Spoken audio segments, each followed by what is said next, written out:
do have a quorum now. Forget. Yeah, I don't know if Carrie, I guess Carrie was not gonna be here, and I know Jay has a conflict. Yeah, I'm glad you came too, otherwise we wouldn't. Because I'm still. Oh dear, well, we'll try and be quick. I'm here. Once again, it's one of the antibiotics has caused a problem. And so. Good, and you, I didn't know where you're coming from. Well, Okay. yes, I checked. Okay, all right, well, shall we get started? Okay. Okay, we'll get the meeting started. Start with the pledge. Pledge allegiance to the flag of the United States of America. Under God, indivisible. Roll call, Vivian, please. Commissioner Gratitude, I am here. Chairperson Brockhoff, Here. Commissioner Levine, Here. Commissioner Blaylock, Here. and Bruce, attorney. So Carrie and Jay are not here. But we do have a quorum, so we can go forward. All right, so first item of business is the June 1st, 2023 minutes. Are there any comments? I think I had one typo. Oh, a couple of them actually. On page 2, right in the middle, where it says Commissioner Blaylock commented that in section E2, it looks like the format or the comparison thing is messed up there. So we'll just have to clean that up. And then on page 4, the paragraph beginning, Commissioner Levin asked if the commission should have Lexington wait until more is known about the Walters cooler. So there's an S on Walters. And then the only other thing, and these are all small, under number 4, there were no comments from, it should just be Chairman Brightcoff, not the chairman, the chairman, We all call you. the chairman. Well, that's very flattering. Anyway, that's all I had. Nobody else has any comments. I'll entertain a motion to approve with as amended. So moved. Second. Second. Whatever. I don't care. All in favor? Aye. Any opposed? All right, the minutes are approved. Thank you. Do we have any visitors wishing to address the board? No. Okay. No old business. So the new business we've got is the public hearing on the proposed text amendments involving short-term rentals. And I'll turn to Bruce.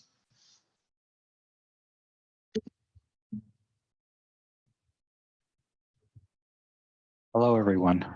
Hello. Good evening. So after having read the minutes and talked with Lori a little bit about some of the topics that were discussed when this first came up, there seemed to be a concern with trying to differentiate between, well, what was a short term, what was a long term?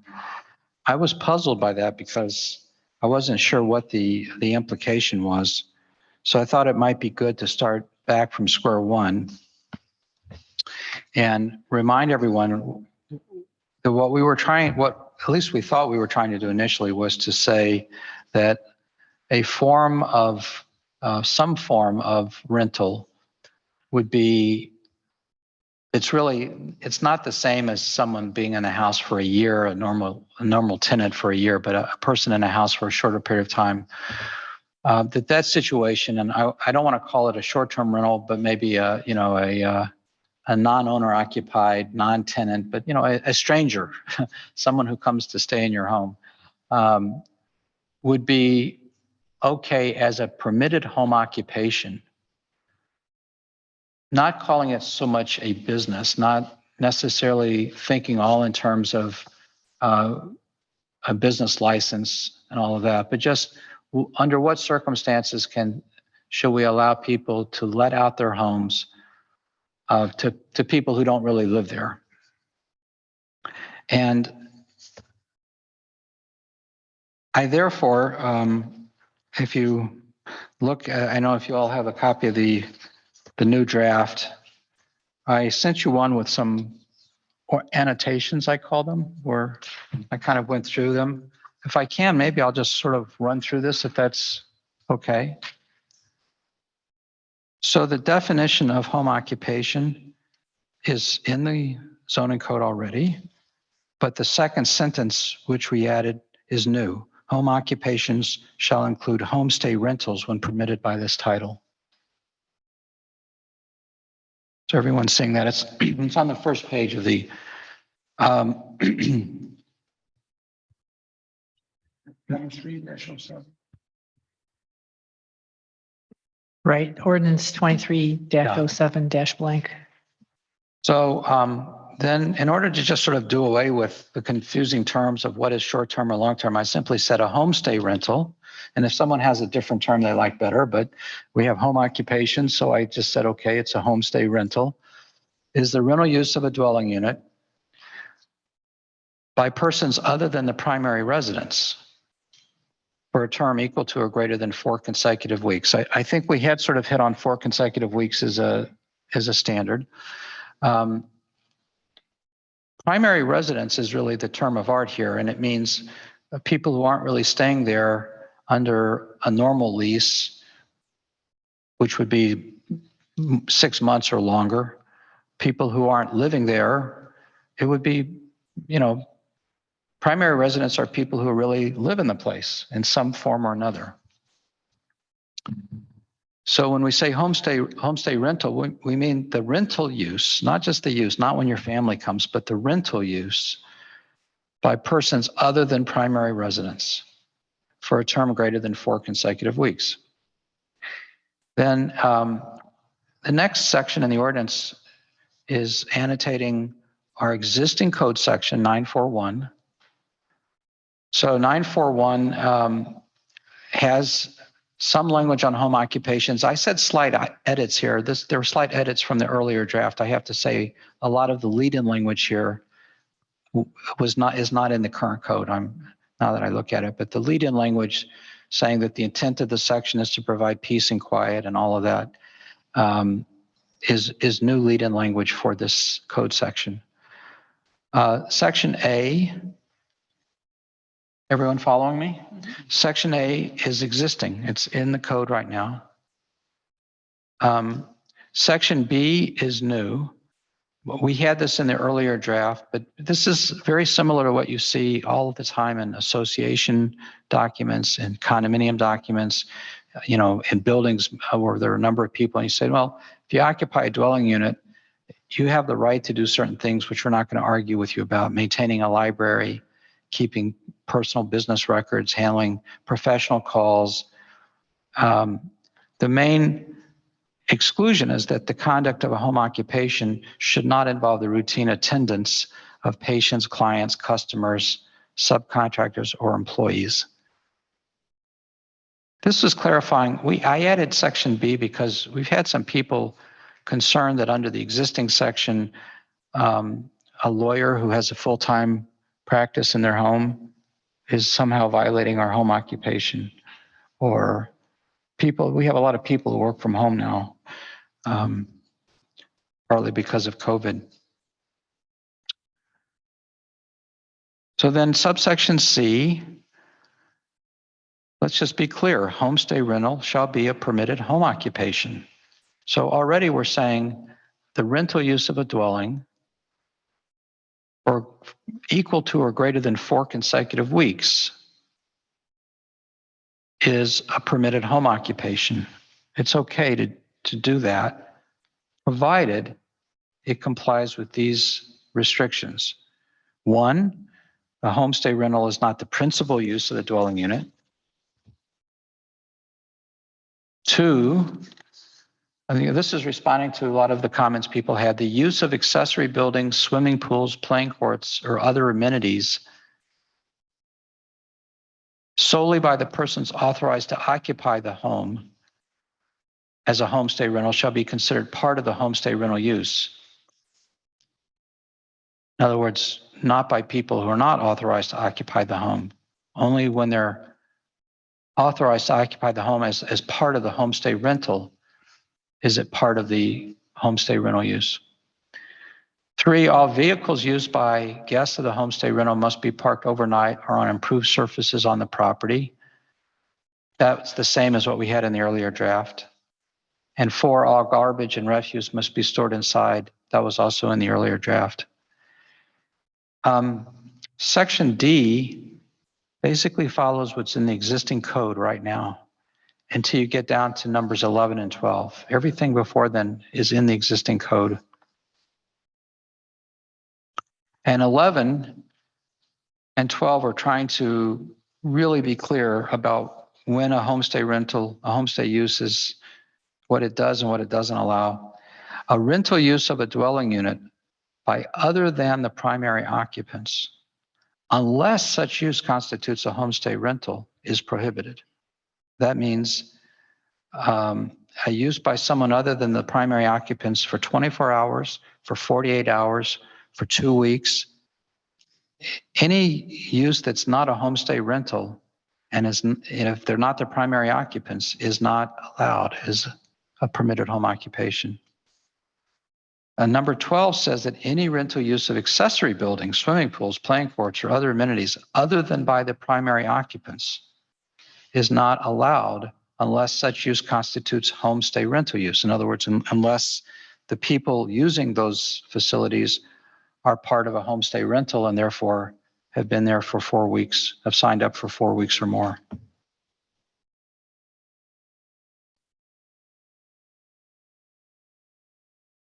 Now, try to be clear in section E1 that permitted home occupation shall be conducted within the dwelling unit or within an accessory building on the property, because that's what we require of all home occupations, that they be basically within an enclosed area. You want to tutor students, it should be inside. If you have a business that, fulfilling some kind of orders and you do something, basically permitted home occupations are to be conducted indoors. Here we clarify they could be within the dwelling unit or within an accessory building. The current code section says only within the principal building, but it struck me, this is open for discussion, that there's a lot of there may be accessory buildings that people are thinking of using as offices these days because of COVID. People, have something in the back. It's not a living quarters, but maybe it's an office. So, but once we said that home occupations have to be within the dwelling unit or an accessory building, we then carved out this is underlined language, but this restriction won't bar the use of the accessory amenities like the swimming pool and the playing courts when the use is part of a homestay rental. In other words, we understand that when people rent a house, they intend to use the pool and everything. Then the last 5 conditions, I think most of them were in the prior draft, or if not, almost self-explanatory. There should be, some of them were in the prior draft or in the ordinance. There's no direct sale of merchandise. Storage of goods have to be wholly within the building. Number 4, permitted home occupation shall not include the use of mechanical equipment, except that which is usual for domestic or hobby purposes. This is again trying to get at objectionable noise, odors. Permitted home occupation shall not include exterior display or of signs. I think some of this was in the previous draft. I didn't annotate it quite as well as I meant to. And this last section, I know the repair, bodywork, or painting of any automobile is in the existing code section, is not allowed as a permitted home occupation. So does that start to make it seem easier to figure out than quite so many of the other regulations, like, you couldn't use it for more than 60 days, or someone had to live in the house for, a period of time. All of these things I thought were tripwires that we would never quite figure out. The main thing we have to figure out here is that there's a rental use for 4 weeks or more. If we suspect that it's not, then it's a violation. I have one more question, if I could. One of the things that I'm reading through this and reading, we have nothing that prohibits a homeowner from renting out an accessory building as a guest building, do we? So if somebody has a set up shed in the back with a potty and an air conditioner, and they want to rent that out to somebody who's looking to spend a week or 2 weeks or 4 weeks in Riverwoods, I think this allows them to do it, or gives them an arguing point toward using it. And I'd like to close that door. Let's see. I'm missing a page from my ordinance that I just had in front of me. What, mine? Well, how far away could it get? I mean, it's just one of these pieces I just pulled it apart. It's got to be one of these pieces of paper here. It just has to be. Found it. Okay. So what we're worried about is that there's a gap here. It says that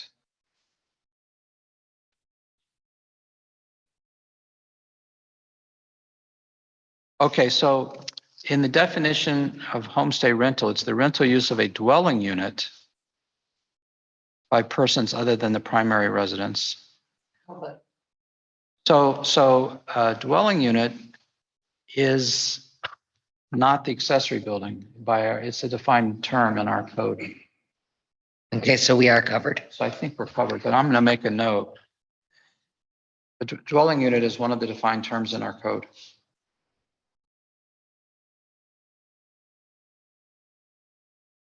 I understand what you're saying. Oh, yeah. I've been watching some of these TV ads about sheds that you can use for all kinds of wonderful things. And we do allow people to have a shed on their property, so. Vivian, what do you think? Do you think this will be easier to administer? Only people register. Well, no, I wasn't talking about registering. That's a different story. We'll get to registering in a minute. But basically, the problem, well, if people notice that there's a coming and going at a house, it's almost will be like, your neighbors reporting. And we can have a licensing, we can ask that somebody, right now the ordinance says that if you rent your house out, you should register. But that applies to not only homestays, that applies to all rentals. So we may or may not find a way to gain compliance with that. But even if we don't get people to comply with that, I'm hoping that the fact that someone is coming and going more frequently than on a 4-week basis would become apparent, and that we would be able to take action there. Because this is how we learn about most of the things. Someone notices something's going on, they call the village.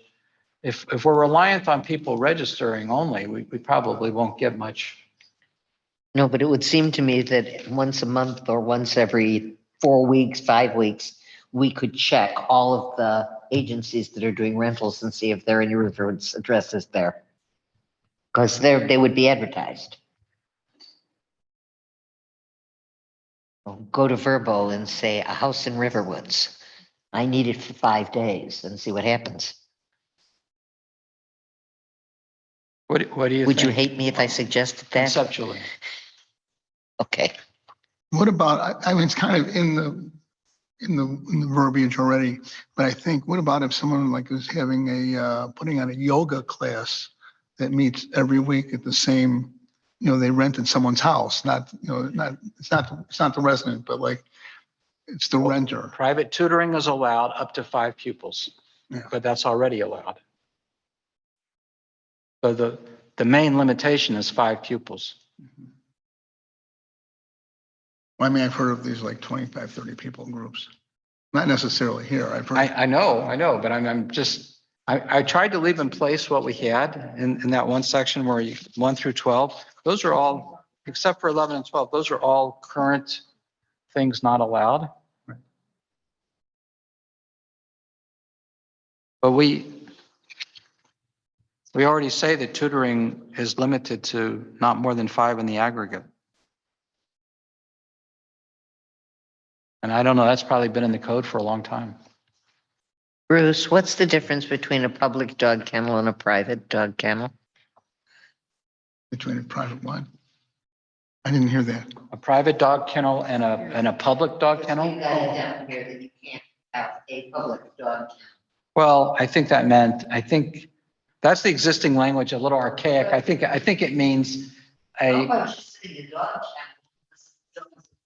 kennel? It would be so much easier. a public stable or dog kennel. They can walk in by their own volition.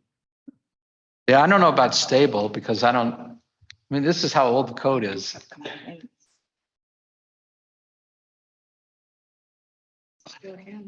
A public, well, I would just get the word public out. but you would leave it in front of stable. Hmm? You would leave it in front of I didn't stable. notice it by stable. I would take it out there too. Well, then you mean a stable A stable housing, or dog kennel housing animals belonging to the homeowner. for animals. Can't have a jackass. I don't think we are allowed to have goats. A stable or dog kennel for animals not belonging to the owner Correct. or to the primary occupants. Public chicken farm. Although I think some people let their stables on their properties be used by non-residents. They do? How many stables do we have left? We have a bunch. We have several. Bunch. We have people who have stables. Yeah, Well, I think that the implication of the word public was that you charge for it. Yeah, but I wouldn't know that. And maybe somebody else wouldn't either. I had a question. You wanna get Continue on the stable thing. I know I had neighbors that used to have a stable and they had 3 horses, and I think you're only. So when it gets to public versus private, I think it's how many animals are you allowed to have? Is there a limit on the number of dogs you're allowed to own, for example? Yeah, But so, the- but then it gets, how do you monitor that? How do you control for that? Generally, what's happened in the past in the village, and long time here, people had more than the allowed maximum of dogs. And I don't know about horses. I never looked into that. Nobody bothered them as long as the dogs didn't bother the neighbors or any. Only times, there have only been 2 times that I know of the village is active.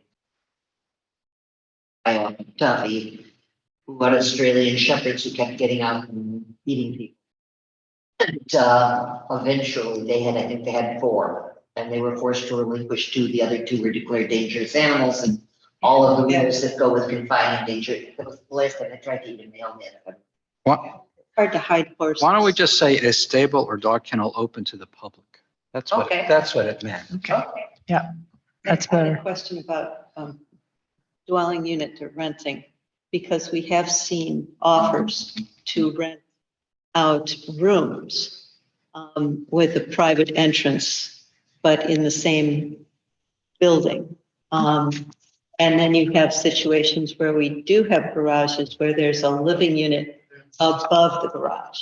So forget the shed idea. We're talking about, Yeah, and I think either an attached or a separate building. And, it's referred to in olden days as the mother-in-law's unit or whatever. Those, So how do we approach that? So Do we? we're regulating home occupations. That would simply be a violation of the zoning. Okay, That's just not a permitted use. Okay, sorry. No, I mean, it sort of falls in, everything we're doing here is trying to say, this is an example of something that is a permitted home occupation. What about landscaping? about landscaping. About it. It doesn't need to Do we be here, though. specifically talk about not allowing a landscaping business? Oh, we had one of those not far from my house because they were dumping all. So all home occupations have to be conducted within the building. And can't have employees coming. No, I'm thinking. Yes, but you think about it, it has to be entirely within a building, can't have employees coming, can't have outside storage of equipment. How are you ever gonna find them? Well, in this case, On Wiggum, they had a line of landscaper trucks on this very narrow street, dumping all of the branches and debris on this house, on the property of the house, and then burning it every day. The neighbors couldn't back out of their driveways because there were trucks up and down the street. They got shut down. They See- weren't happy. I would say that either something is either like a home occupation, if it's a permitted home occupation, is a permitted use in the zoning district. So when you look in the zoning district, what you're trying to say is, what are the permitted uses? So a landscape business is not a permitted use in the residential district. A home occupation is. Are you a home occupation? Well, a home occupation is something that, and then you go, it's entirely within the space, Mhm. So you're not a home occupation. Well, Are you- and are you I know otherwise- We've shut those down in the past. We have.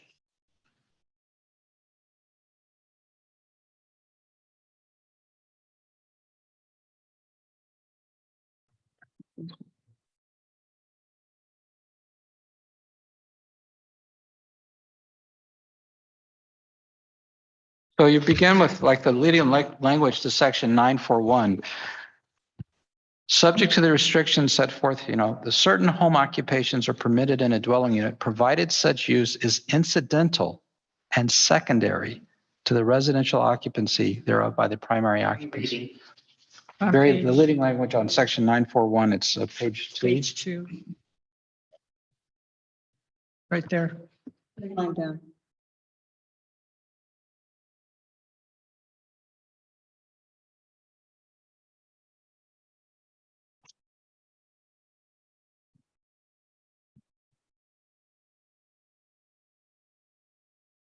It had some sentences that said, and nothing else is a permitted home occupation. Don't even think about it. I could Not a be, bad idea. maybe I need to add a little more, This and only this. These and only these. there are no other. The more I thought about this, the more I thought we need to specifically state that a rental of under a certain period of time is not a permitted use, specifically in those words. Because somebody's going to try to twist it. A rental that is not a homestay rental is defined here is not a permitted use. Mhm.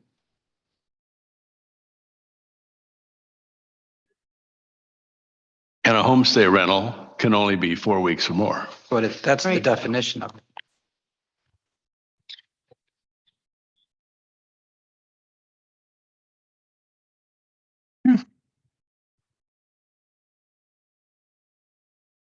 Well, when you draft something that's a regulation, you can think about it and you can think about it. It's the same with the contract. Someone will find a way, will find a hole in whatever you've drafted. It doesn't matter. That's the human brain. That's how it The works. human brain. I do have some tweaks, but they're just pretty much tweaks, like little typos. And I do have one question and I have a clarification. If you're taking those, do you want to know those? Sure. I- Unless it's so minor, you want to just send it to me later. If it's just like typos. No, I think I don't know if I'd call this substantial, but the definition of primary residence, sometimes we say primary occupants and sometimes Yeah, it should be consistent. right. So just pick one or the other, either primary occupants or primary residence. That happens maybe 3 or 4 times.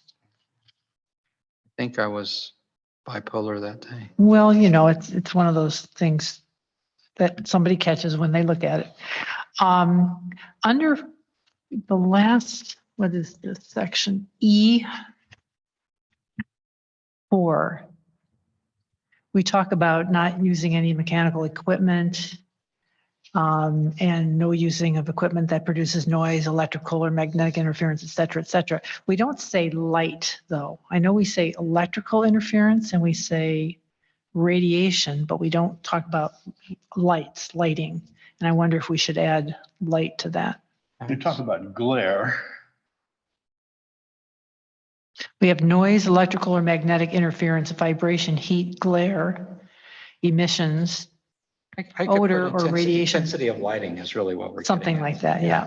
Yeah, but we do have a lighting ordinance that We do. allows only a specific number of lumens to We do. escape from the lot line. So we've got that under control in one way. Unless we want to say, and is otherwise regulated, or something like that. Right? And other interferences that are regulated under village ordinance or something. Did we have noxious odors? We have odor. Okay. We have emissions and odor or radiation.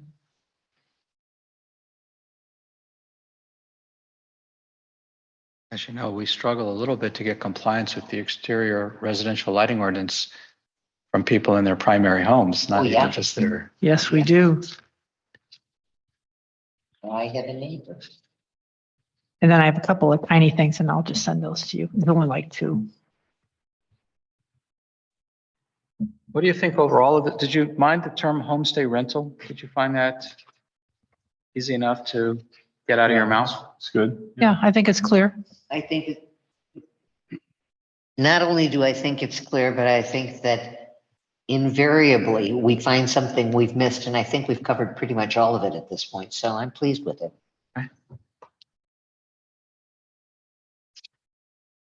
We have residents for whom this is the home, but they're not their primary residence. Albert. So I tried to say in this that it doesn't have to be the primary, it can be a primary, because I recognize that a lot of people like may live in Florida 181 days. So the idea is not that I'm looking for various indications of what is something that they live in, even if they don't live in it, but 179 days a year or. No, I was struggling with that. I mean, I know people who live here 179 days. Exactly. Because that's what Florida requires for a resident. So is the Plan Commission ready to recommend that the board adopts this text amendment? I think what we should do is see if there's any comments left from the public and then close the hearing. Okay, sounds good. Okay. Are there any comments from the public? Hearing none, I'll entertain a motion to close the hearing. So moved. All in favor? Aye. Aye. Any opposed? Okay, the hearing is closed. Now do we vote on the, Motion to recommend approval. with amendments? With the these amendments, amendments. that the board, consider approving this text amendment. All right, I'll entertain such a motion. I'll move to recommend approval of the draft ordinance. As with the corrections. With amendments. With All in favor? Aye. aye. Any opposed? All right. It is approved. For what it's worth, my recollection is that you can have 2 horses on 2 acres, 3 on 3 acres, and 4 on 4 acres. And that's the maximum. Can't have any, if you have less than 2 acres, nothing. 1 horse per acre, a minimum of 2 acres, up to 4. Starting with 2 acres, you can have 1 or 2 horses. Yeah. And then 3 on 3 and 4 on 4. Yeah. Okay, I'm going to venture kind of over and under. There are 2 people in the entire village who knew that rule. Do you think there would be more than 2 people, or Who have what? who knew that rule? Carl and maybe one other person in the entire I knew village. that rule. I knew the, I knew the, I knew I it knew the because number of horses. So you Yeah. knew the rule. when I bought my house, I was expecting to have horses. My husband had other expectations, but I verified that I could have a couple of horses when I bought it, and I have 2 acres. I didn't remember that. And I had neighbors who had horses. Are there any today that horses? Yes, Oh, yeah. I know of at least 2, 3. Of 2.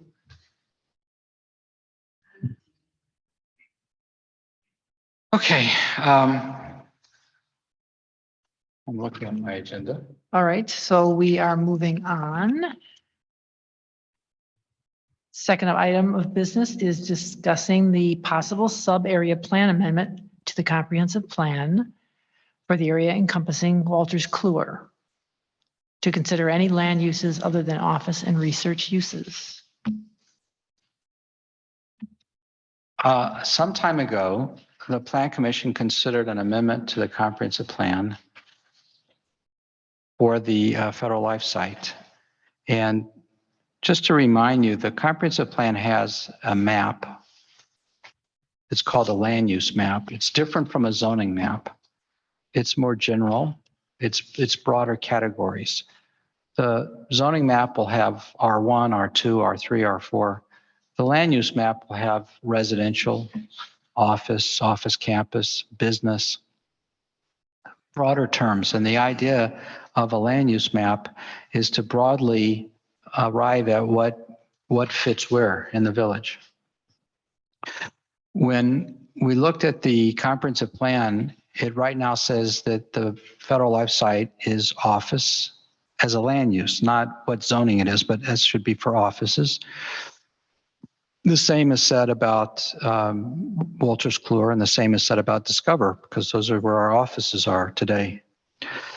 If, as we suspect with Walters Kluwer, we get proposals coming in for development, if Lexington should resubmit or if another developer should come in for the Federal Life site, all of them presuppose that the comprehensive plan concept for the site as being devoted solely to office is in need of change.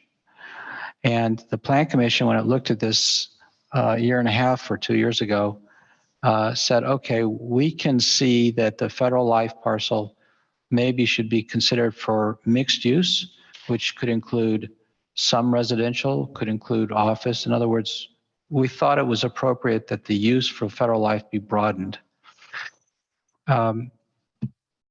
For Walters Kluwer, we have the same question in front of us. At the very outset, when developers are coming to talk with us, their first question, of course, is, well, what will the village let happen here? What do you want to see? What will the village support? And the way that we, as a village, are supposed to arrive at what we want is by formulating the answer in the comprehensive plan. We're supposed to look at the plan document. And if the plan document says, well, what we think goes here is office, then really, that's the best judgment of the village. It should be office and nothing but office. Well, that wasn't the judgment on the Federal Life parcel, even if the particular proposal was not well received by the board or by others. But the subject of what the broader land uses should be potentially allowable on Federal Life and Walters Kluwer are still with the village. So a couple of thoughts on how we might talk about that.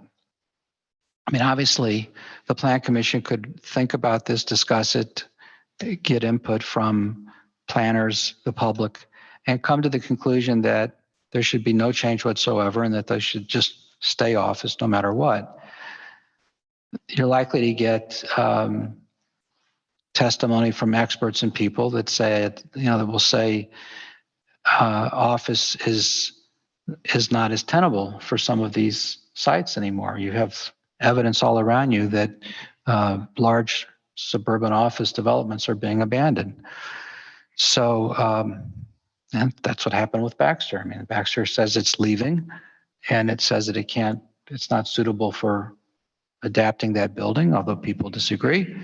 And so looking at the two main sites that are currently open to question, let's say in the minds of developers and landowners, could also one day be Discover, could also one day be something else. But right now, we've already been told that people from Wolters Kluwer, it's on the market. Developers are going to be coming in. They've already been talking to us, asking us questions. We already know that there was an application on the Federal Life site, and there will be potentially others. So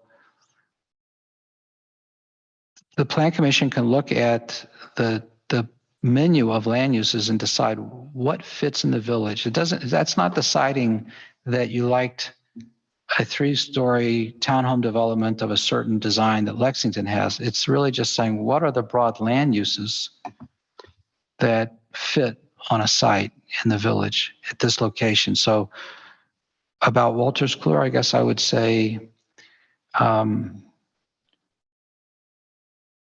that the broker and Wolters Kluwer executives believe that the majority of their proposals will be residential. So I could turn to the Plan Commission and say, what do you think would be helpful to you in considering an amendment to the comprehensive plan that changes the designation of Wolters Kluwer from solely office to something that would allow office and or residential? Not the specific type of residential, that's a secondary question, but what do you say to all of the people that keep calling up the village and said, well, Wolters Kluwer we don't think we can keep the office building. If we can't keep it, we still need to put something else on the site to be economic. So the simple question we could say is, well, you could put single family homes on there. Would anyone think that single family homes on Wolters Kluwer site be totally unacceptable? So I think probably if we debated this for a long time, we'd come to the conclusion that some amount of residential on these sites could blend into the village as much as office does. The question is what degree of residential? I think that's where we stumble. How much residential? So one other idea to think about is,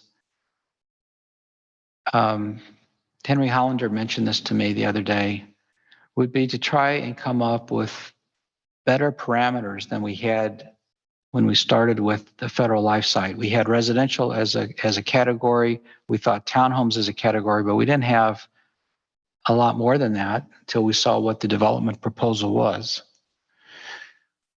Well, Wolters Kluwer developers have been asking us for details, like what kind of density would you allow?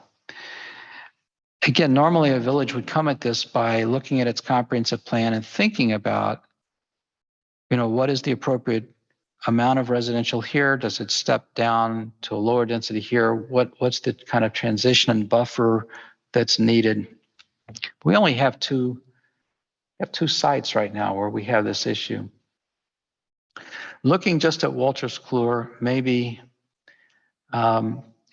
Trustee Hollander said to me, maybe we could come up with better parameters, maybe in the form of a zoning district. And then you would say to developers, this is what we would consider that you could apply for. We don't have anything else you could apply for, but you could apply for this. If they apply for something else, then they know it's really kind of a crapshoot.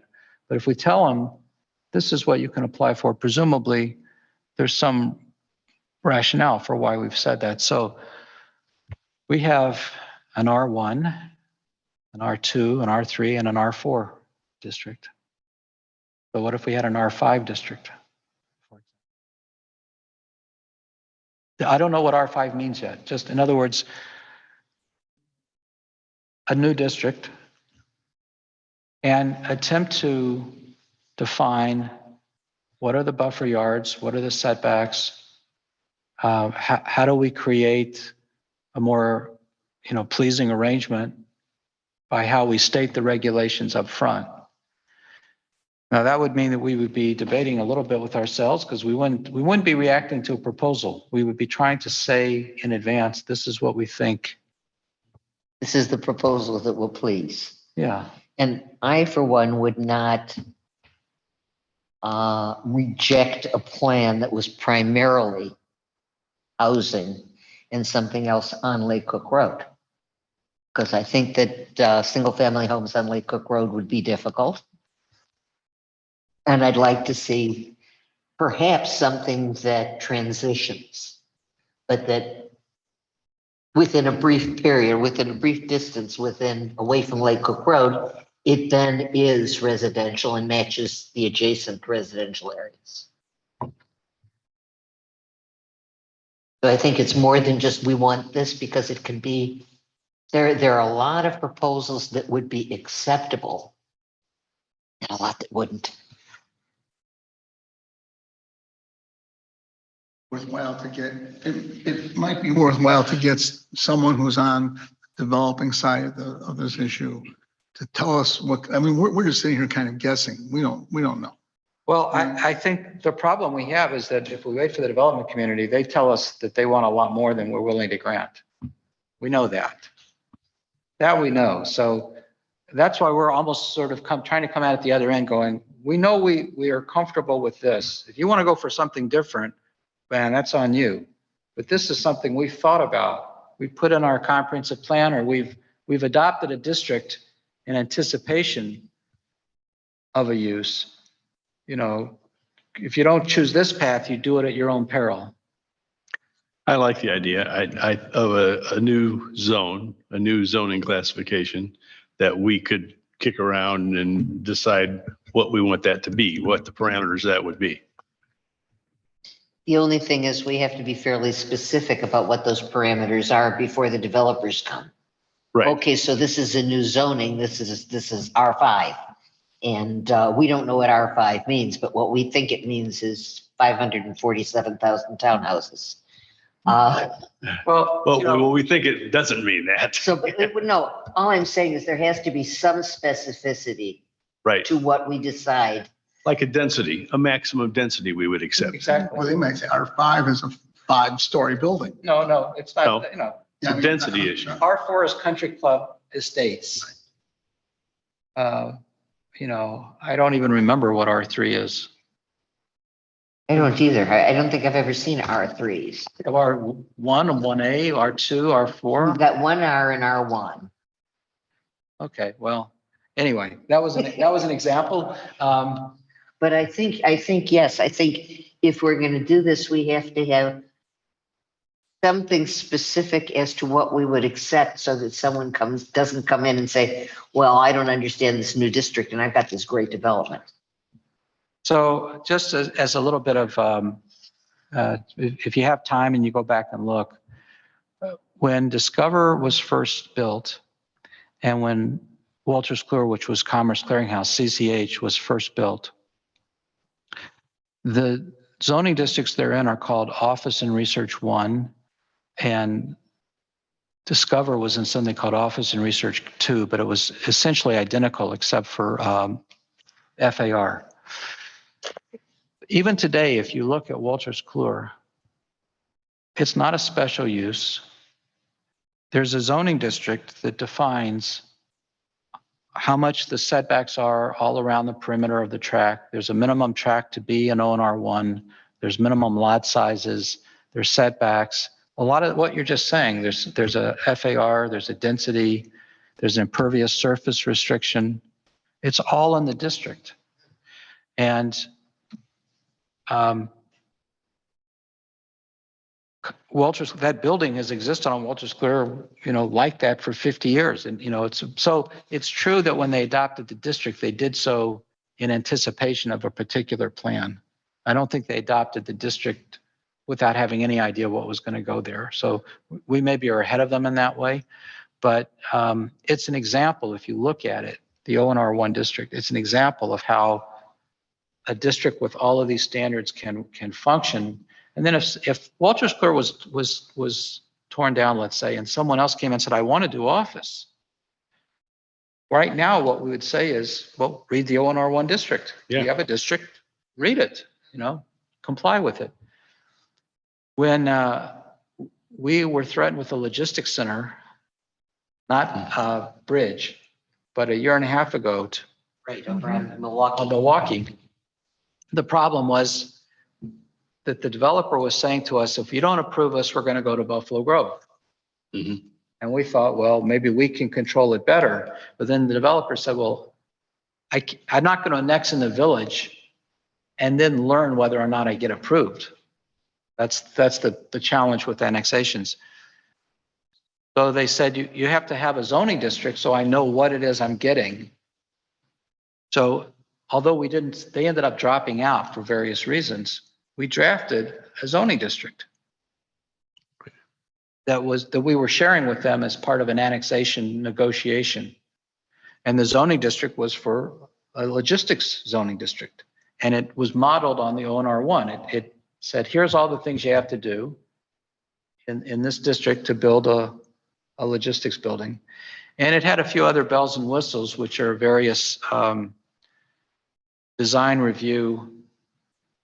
We don't have a formal architectural design review process like a lot of villages, larger places do. So this logistics district had a series of design review hurdles.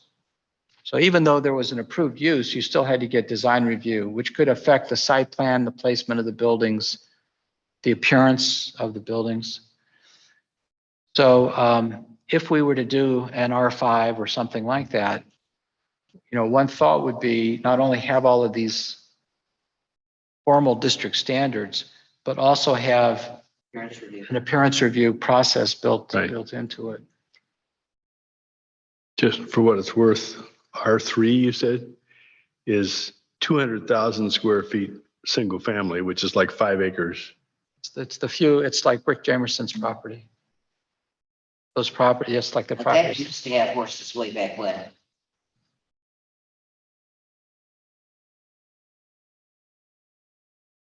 So the idea is for us to wrestle with these issues as soon as we can. We've been talking about what's the best way to do this. And if we had a draft ordinance like this that we could discuss, at a series of public meetings where we can look at it and shape it, that's one thought to how to,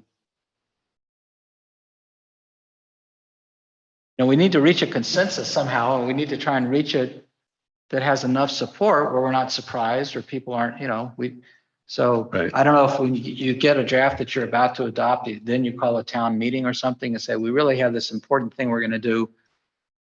Come take a look at it. Well, we're open to suggestions, whatever. What do you think? I'm being facetious, because we're trying to do this the best way we can. Bottom line. So where do we go from here? Well- Next meeting, we all come with ideas of what we'd like to see. Next meeting, I would hope to have like a draft of something for you. One of the things that, Excuse me, what would be in a draft right now?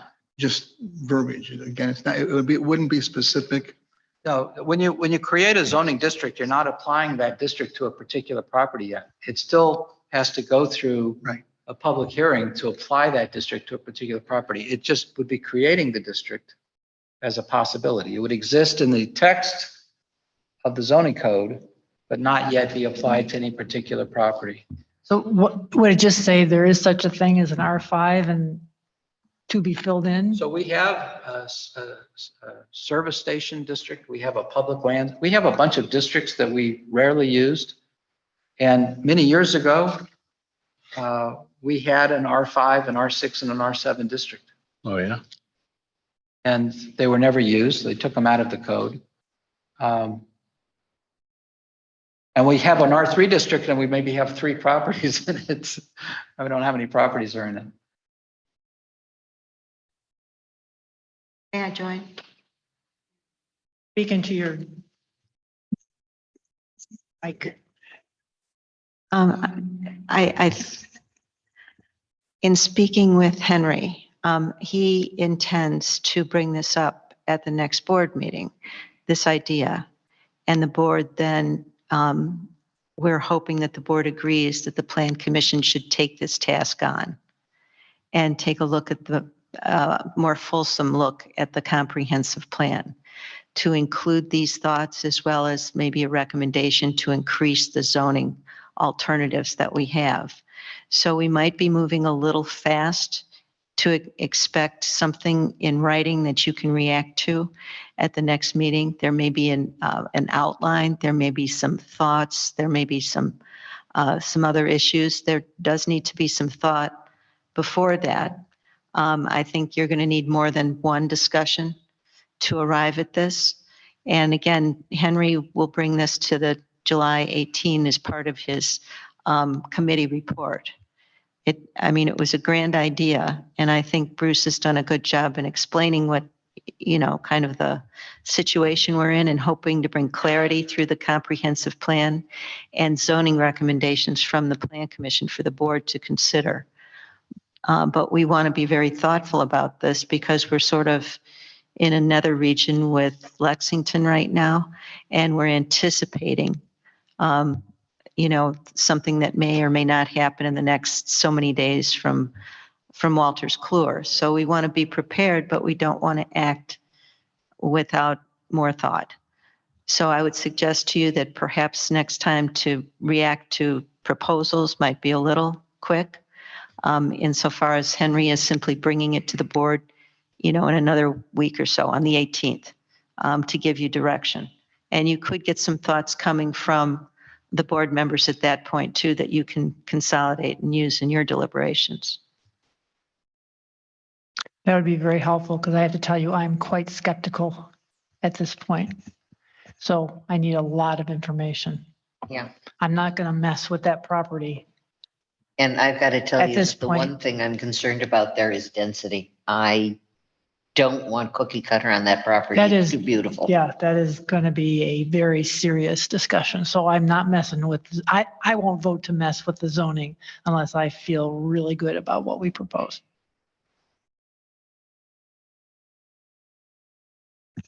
May I?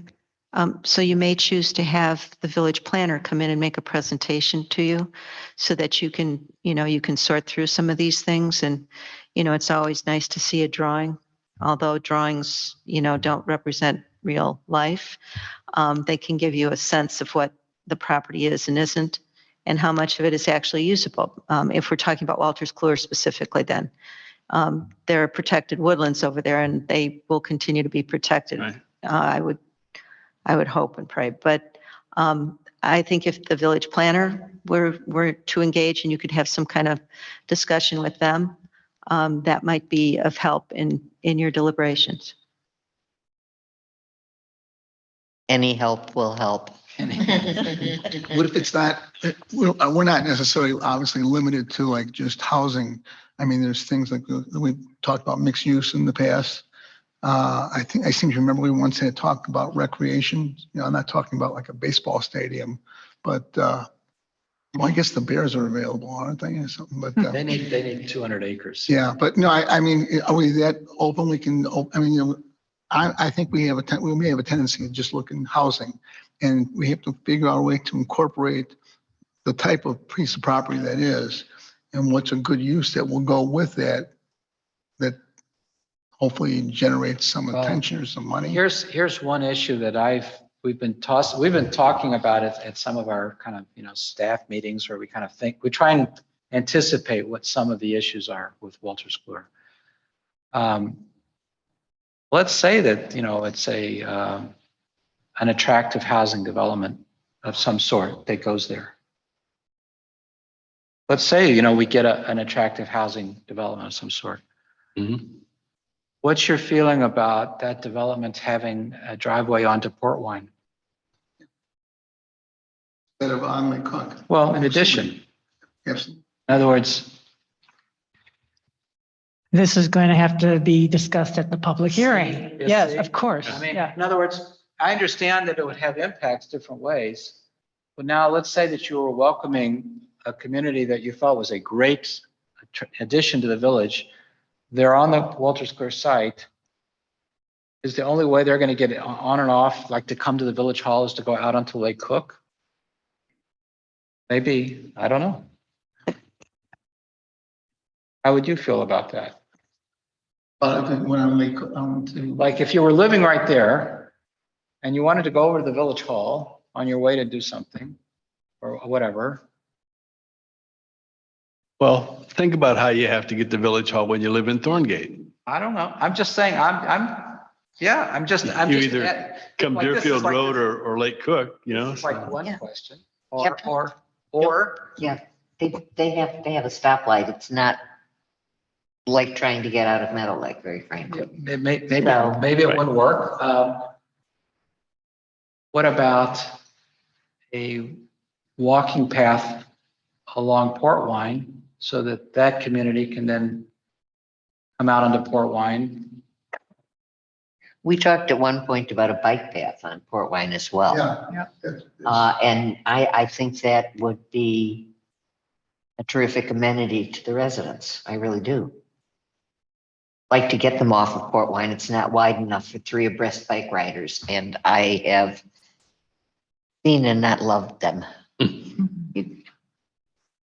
Well, okay. You Yeah, might this would- recall that there's a, in the comprehensive plan, there are plans for bike paths and Port Wine Road is labeled. Right. Well, do all of you have a copy of the current comprehensive plan? Yeah. I do. Yes.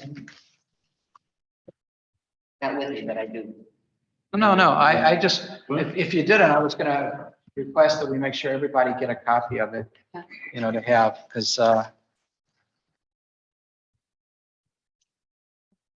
Actually, a lovely bike path on Port Wine might be an amenity that we might get out of a developer who wants to develop that site. Didn't we hear that it would be $1 million or something like that to put a bike path along Port Wine? Well, I know it was really, really, yeah, Riverwoods up Road. to Riverwoods Road.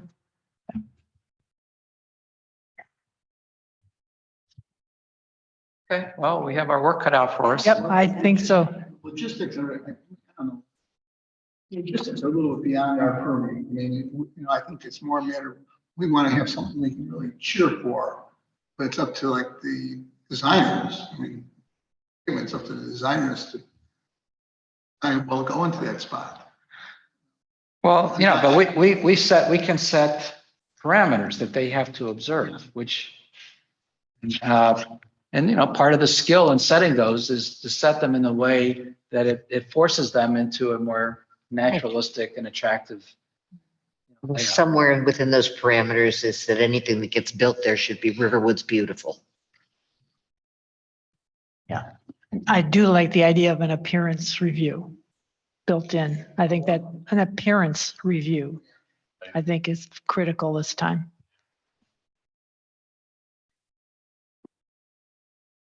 Okay, Does anybody have any concept of what, an example of what we're talking about?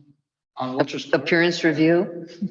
You mean like what they're Is talking this about? gonna be like it was on 16? So, No, Tesca has come up with some ideas that are interesting, and I do think they should come and talk to us. Maybe we can get them for the next meeting. That would be nice. yeah, I've been asking them to collect some, they not only had a few conceptual plans, very rough conceptual plans. I mean, at least 2 of them were trying to keep the building. The building is The building is lovely. a lovely building. And, so far the feedback we're getting is, because the people who develop, homes, cluster homes, whatever, those are not people who go into a 200,000 square foot office building and adaptively reuse it. It's like a different universe. So it's very hard to find the developer who would do that And, you know, Baxter said this thing about how all their windows were single pane, all, you know, that maybe there's all these code issues to update the building that make it so difficult. I mean, Federal Life has said the same thing. The Walter Scler building is from 1981 Wouldn't it make a great library? or 82. And couldn't a developer, or couldn't we even require a developer to form a coalition with a repurposer and come to us with a plan that had whatever, single-family homes, cluster homes, Yeah. plus a repurpose of the existing building? You know, we told the executives from Walter Scler when they met with us that we were very interested in seeing the building repurposed if it could be. And Appeared amenable? they appeared amenable. You're talking what the market will bear. Yeah. And then you're talking about cost. So, I mean, you know, that can certainly be a stretch goal, if you will. It's hard to know what the building could be done until you, but again, I think what you're trying to do is set some kind of parameters. And then, you know, you can convey your wishes on design and, you know, all those kinds of things, but setting some parameters for what you want there, generally speaking. Do you want mixed use? Do we want residential only? Do we want light manufacturing? I mean, I'm being silly now, but, you know, it's setting those parameters through a different zoning code. But that's the stuff you know, if you have if you have the planner in with you, if you have Tesca here, you know, some of those designs, they can, you know, share with you their thoughts. They can share with you their experiences, what they think is realistic, what's not. But, you know, in order to just gain some control, you know, from the get-go. And someone said it here, people will they'll have expectations. You know, that's what we're all expecting. We're speaking the same language from the get-go. So I think that's it's going to be a struggle. It'll be a struggle. And then, you know, it's what's the market going to give you now? You know, certainly it's not office, but, you know, query if, you know, if that's run its course too, and that comes back, the old pendulum. But it's a struggle. It's a struggle. And I think, you know, trying to do it right now without the planner present, you know, there are more questions than you've got direction.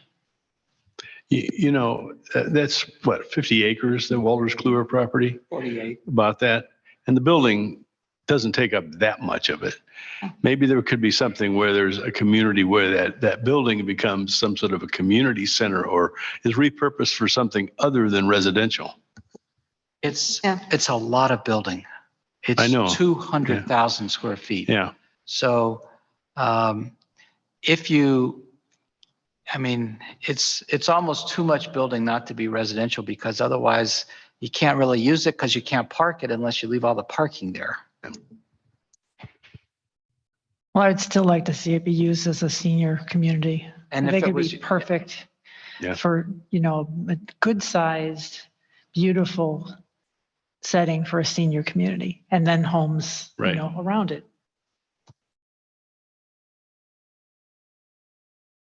Question is, see, we start negotiating with them, maybe start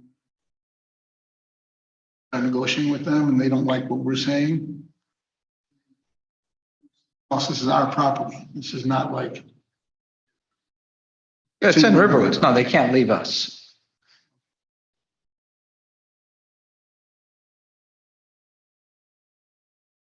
Yes, a little bit of control. well, I'm sorry, Yeah. it is, it's a little bit. Yeah. you know. Actually, we have a lot of control. It has to do with how we zone it. And what? How we zone it. Plus, we can reject an application. I mean, the board can.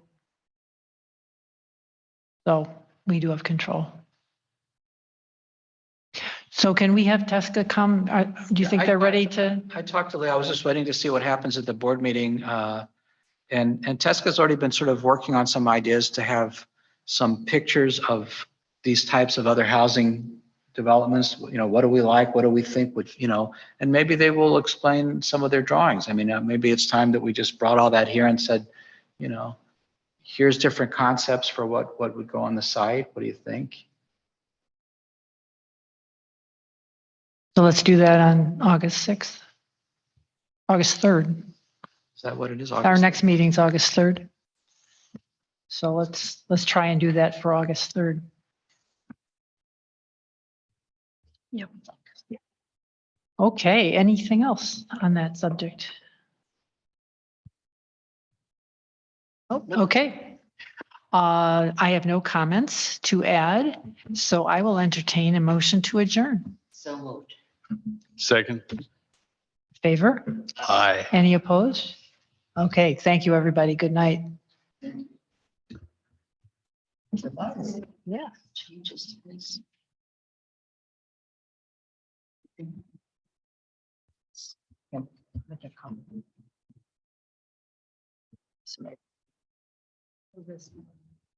Or email me. Email me the change. Yeah. She could skip the signs.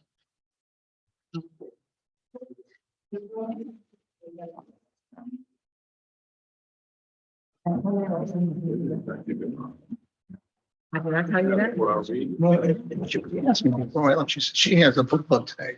She says, who's gonna be home first? I said, it's impossible. Because some of these topics, they come and go and no one cares. Yes. I remember the first night of the Lexington one of the trustees, I think, it might have been Henry Mindora said, the toughest thing about this whole idea is, Zoning, planning and zoning trust.